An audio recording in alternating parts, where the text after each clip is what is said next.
Hi. It's been a while since I've recorded a video, but it feels like a really good time to do it right now. And after quite a few months of staying at Tina's beautiful farm with all the beautiful horses and ducks and dogs and cats and all sorts of amazing creatures and unicorns, I just decided I just felt like a little bit of a break and to, stretch my gypsy legs and get out and just see somewhere else, and also to write the final chapter of Theodora. So it's a dash west following the river along from Bundaberg. This place, the name of the township is Bungadoo, and I'm staying at a lovely little camp called Bungadoo Breeze, and we're bang on this gorgeous little river here. It's the Burnett River.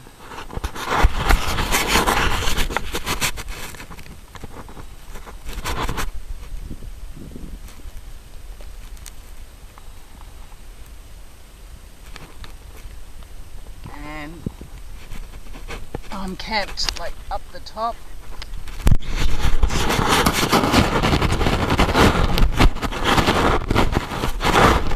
And I've got to say, it's really lovely. It's lovely to just be camping in a new location, to be meeting some new people as well, and to be able to just, whenever I want, to just like shut up shop and come down and come for a swim. It's very shallow, the river, but it's totally swimmable and lovely, and it's beautiful sharing the river with, the cormorants and the turtles and all sorts of beautiful creatures, great and small, are all here.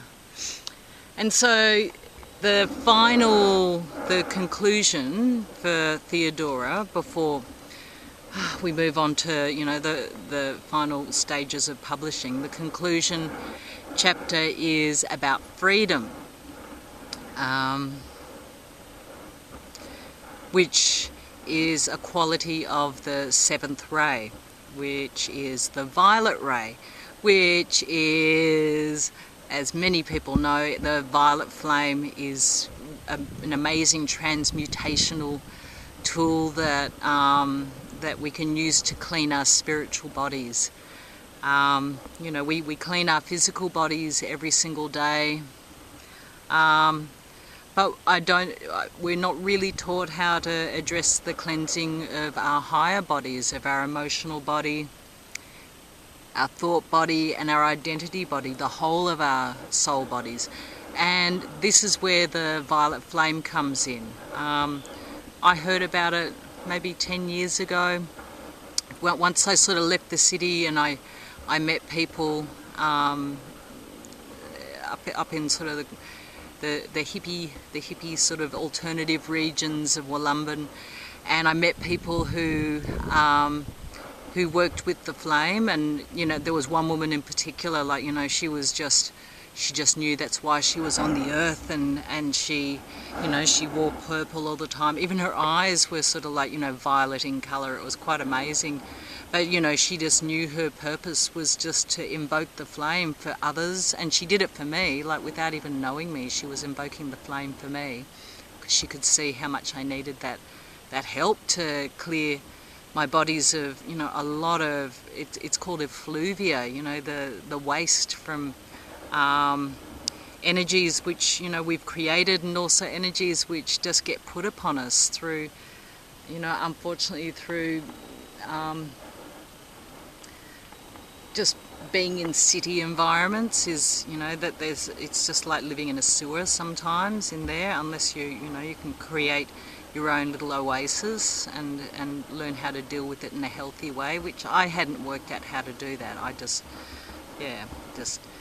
used marijuana as my coping mechanism, and that really doesn't solve problems. It just puts life on standby, and you know, you've got to deal with life and everything at some point.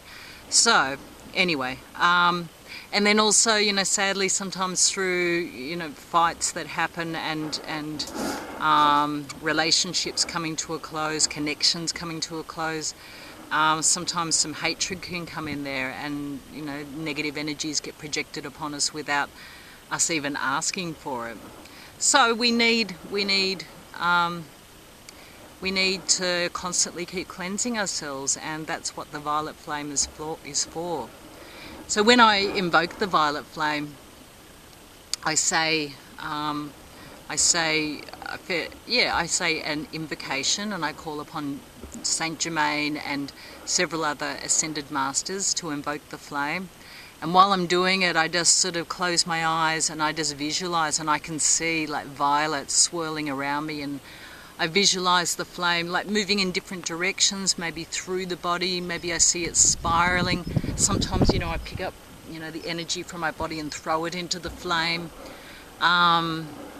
And I just work with different parts of my body. Sometimes I just keep expanding it, and I work with the environment with which I'm in. I expand. I always actually do. I always expand it across through bubbles and just, you know, my immediate environment. But then I like to extend it on for at least, you know, 100-meter radius, and sometimes I just keep going and going and going until 50-kilometer radius and 1,000-kilometer radius, until I'm just engulfing the whole planet in violet flame.